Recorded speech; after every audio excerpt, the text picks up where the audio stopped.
We have seen that the numbers are going down in terms of the positive cases. We have seen also that the people affected by COVID and the number of deaths that have taken place, though every life is precious, but we've seen that the impact of this wave has not been so much in terms of the number of lives we have lost.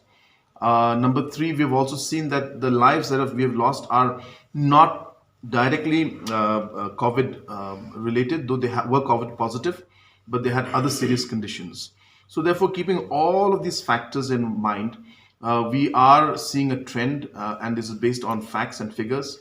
We are seeing a trend where the numbers are reducing, the positivity rate is going down, the number of deaths is far lesser than what it was earlier.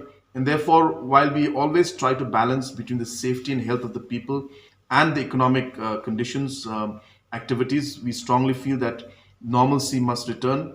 So therefore, we can't let our guards down fully, but we will take precaution. But I think we need to ease the overall restrictions so that normalcy can return to the state. But I still urge our citizens that we must continue to follow the protocols and we must always keep ourselves safe.